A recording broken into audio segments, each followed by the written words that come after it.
In this tutorial, I'll show you how to create and manage a contact list in Notion. This is a great way to keep track of clients, colleagues, or personal contacts in one organized database. Let's get started. Open Notion and create a new page. Type table and choose table, full page, or table inline to create a contacts database. Add the properties you need, such as name, email, phone number, company, role, status, and notes.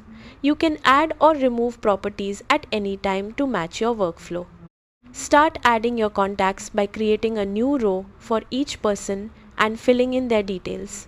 Each entry is also its own Notion page, so you can store additional information like meeting notes, links, or files.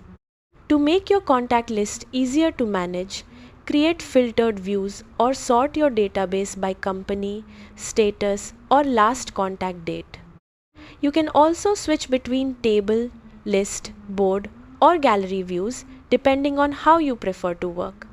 If you have Notion AI, you can also ask it to generate a contacts database template or help organize and summarize your contact information. That's how to manage contact lists in Notion. Thanks for watching.